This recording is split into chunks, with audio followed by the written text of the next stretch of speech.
Mami? Patakbong lumapit sa akin ang anak ko na si Sean. Dinala ni Paulo si Sean sa isang beach resort. Sa pagkaalala ko, ito din ang pinagdalhan ni Paulo sa akin noon.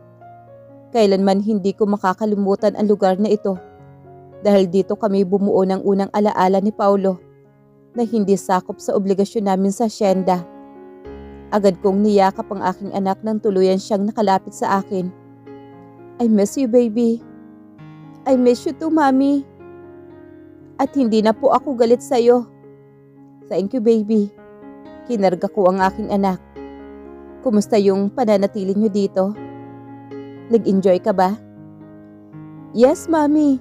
Masayang masaya po ako. Hinalikan ko ang noo ng aking anak. Ganun din ako, baby. Masayang masaya ako para sa'yo. At nandito ako para sa'yo, anak. Ganun din po kay Daddy, Mommy. Tanong naman ni Sean na nagpaurong sa akin. Lihim akong napasulyap kay Paulo. Mabuti na lang at hindi siya nakatingin sa amin ni Sean dahil busy siya sa pakikipag-usap sa isang bangkero.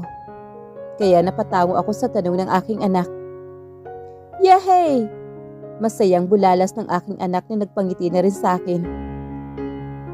Wala ka bang planong maligo? Tanong naman sa akin ni Paulo. Nakatayo lang ako sa ilalim ng kubong cottage habang nakatingin sa aking anak na nakikipaghabulan sa yaya nito na si Lily. Nakasuot pa rin naman ako, pero naka-cover up naman ang suot kong two-piece swimsuit, habang swimming trunks naman ang suot ni Paulo.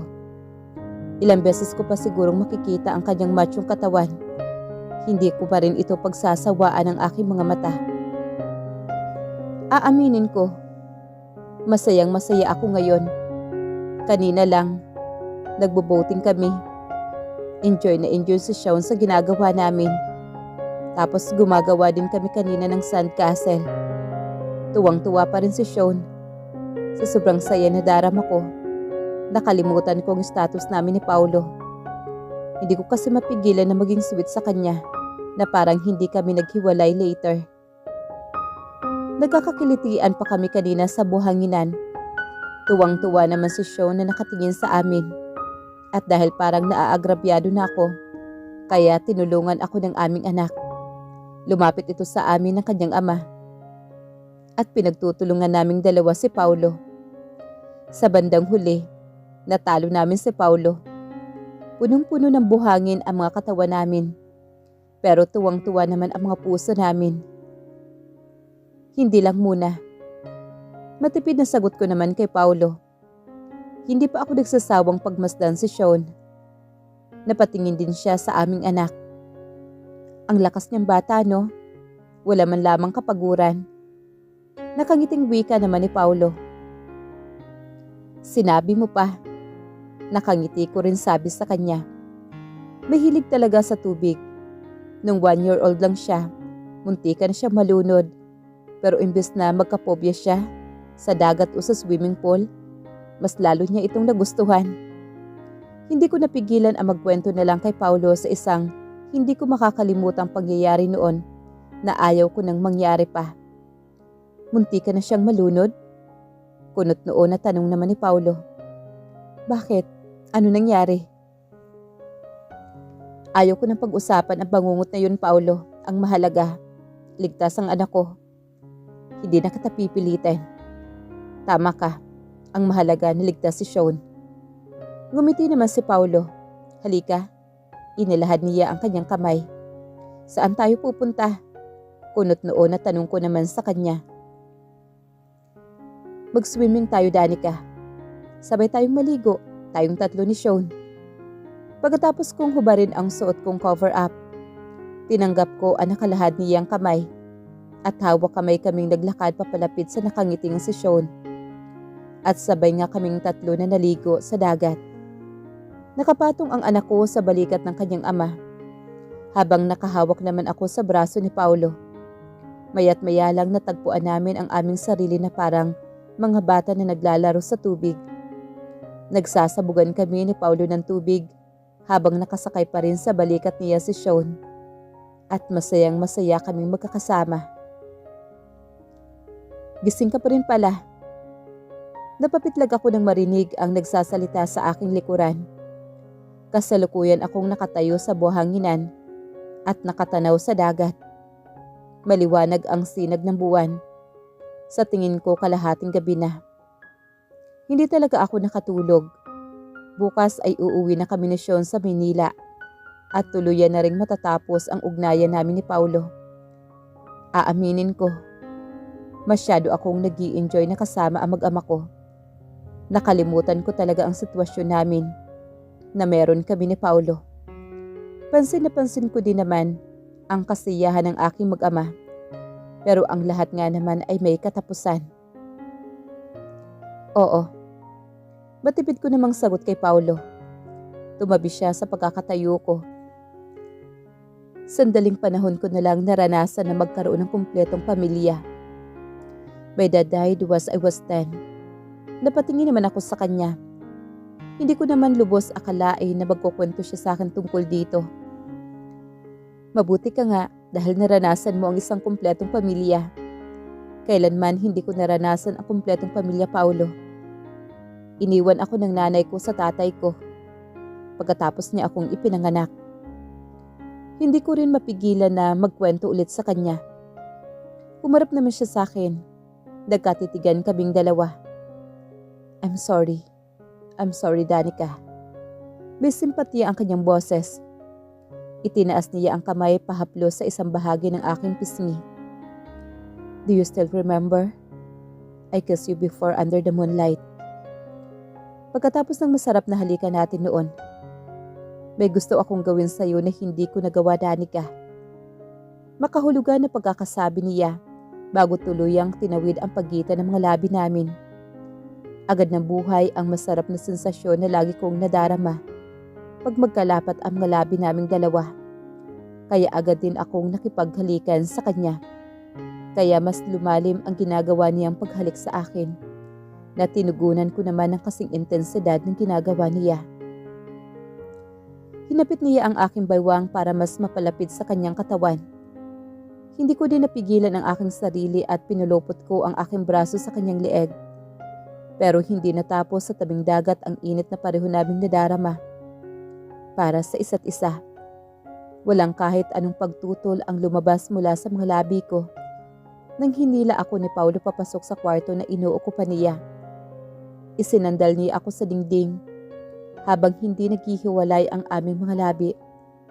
Hinubad niya ang suot niyang t-shirt at unti-unti na ring tinatanggal ng kanyang mga kamay ang suot ko sa itaas na bahagi ng aking katawan.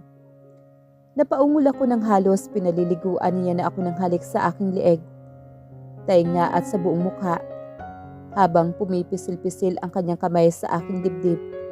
Parang sinasamba ng kanyang mga kamay ang aking dibdib. Pawis na pawis kaming dalawa kahit napakalamig naman ng aircon. Hindi kayang patayin ng kalamigan ng aircon ang sobrang init na nadarama namin para sa isa't isa. Naidilat ko ang nakapikit kong mga mata nang malapit na naming marating ang langit naming dalawa. The Sides of Paulo Deo Gracia. Bilang nag-iisang apo ni Don Eduardo Deo Gracia, isang malaking obligasyon ang nakalatag sa aking harapan. Isang obligasyon na para sa akin, pasanin ko sa aking balikat. Kailanman hindi ko pinangarap na maging hasyendero. Gusto kong magdisenyo ng mga building at tulay. At nang dumating ako sa edad na 23, saktong edad para pamahalaan ko ang hasyendang Deo Gracia. Pero hindi pa ako handa ng mga panahon na yon. Ito ang nag-udlot sa akin na para pakasalan si Danica, ang ampo ng aking lolo. I didn't love her. Hindi ko nga siya tinatapunan ng tingin. Hindi ako mahilig sa mga probinsyana. Kailangan may isang legal na Deo Gracia na siyang maiiwan ko para sa hasyenda. And Danica, sanay na siya sa pasikot-sikot sa hasyenda. Yes, I use her for my own benefits. Iniwan ko din siya pagkatapos ng kasal naming dalawa. Hindi ko na siya kailangang galawin pa dahil wala naman sa plano kong maging asawa siya habang buhay. Nag-enjoy ako sa aking buhay pagkabinata. No one knows na may iniwan pala akong asawa sa probinsya. Natupad ko ang pangarap ko na maging engineer. At also, nakilala ko ang babaeng pinapangarap ko. Isang babae na perfect para sa standard ko sa isang babae. Maganda, sopistikada, mayaman at edukada. Si Hana.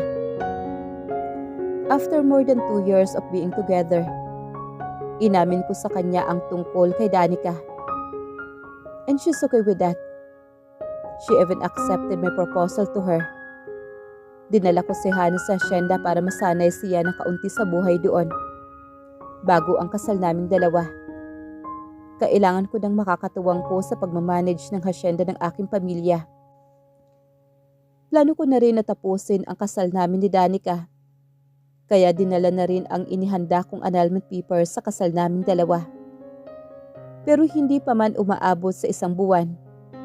Agad na bumalik si Hana sa Manila dahil hindi niya kaya ang manirahan sa asyenda. Nang umalis si Hana sa asyenda, dito na hiniling ni Lolo sa akin na kilalanin ko si Danica. Kahit 1 buwan lang, pumayag ako sa kagustuhan ni Lolo dahil gusto kong ipamukha kay Danica na kahit kailan, hindi ko magugustuhan ang isang katulad niya. Para sa akin, isa siyang oportunista na sinasamantala ang pagmamahal at kabaitan ng Lolo sa kanya para siya ay yumaman. Sinabi ko kay Hana na bigyan niya ako ng 1 buwan para paibigin si Danica. Saka ko ito itatapon na parang basura. Pumayag siya. Pero nabaliktad ang sitwasyon dahil ako ang napaibig ni Danica sa maikling panahon. Napaka-sweet nito, napakaganda, at lahat-lahat dito ay tila perpekto at minahal niya ito ng labis. Ngayon kinakain ko na ang mga sinasabi ko. Mahal kita, Danica. Pangako, babalik ako. Ang sinabi ko sa kanya bago ako umalis para pumunta sa Manila. 2 rason ang dahilan ng pagpunta ko ng Manila. Una, para ayusin ang lahat ng tungkol sa amin ni Hana. Kailangan ko nang tapusin lahat ng tungkol sa amin ni Hana dahil aayusin ko ang pagsasama naman namin ni Danica. Pangalawa, kailangan kong damayan ang lola ni Sian, kaibigan ko, dahil nawawala ito. Aayusin ko na ang pagsasama namin ni Danica, Mom. Ani ko naman sa aking ina. Tutol na tutol siya kay Danica dahil sa maraming kadahilanan. Oportunista daw ito at mukhang pera.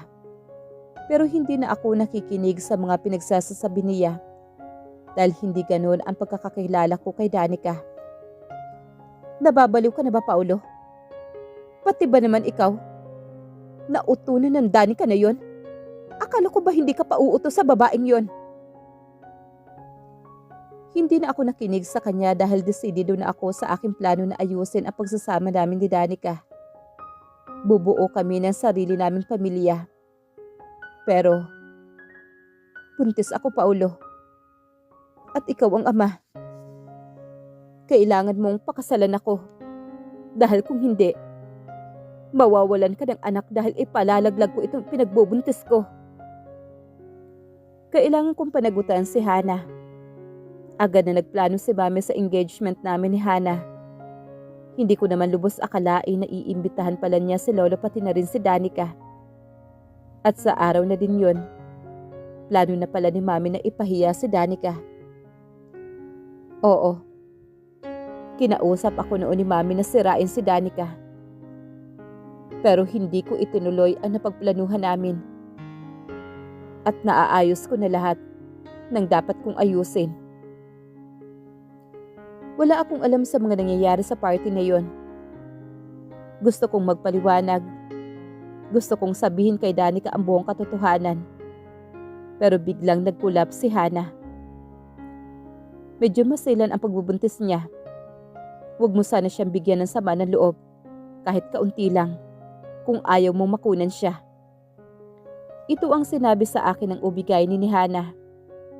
Kaya naging sunod-sunuran ako kina Mami at Hana. Kabi-kabila ang interview namin ni Hana at pati na rin sa akin. Wala akong nagawa kundi sundin ang lahat ng kagustuhan ni Hana. Dismayado ako sa aking sarili. Hindi ko man lang magawang ipagtanggol si Danica. But then, I found out the truth. Narinig kong nag-uusap sina Hana at Mami. Hana's not pregnant. Binayaran lang nila ang OB-GYN nito. Pati na rin ang psychologist ni Hana. May psychologist si Hana dahil dumaan daw ito sa depresyon dahil sa pagbubuntis nito. Habang sa kaligitnaan ng kasikatan nito, isa ito sa mga dahilan na napapasunod nila ako agad. Galit na galit ako kay Mami at agad kong hiniwalayan si Hana.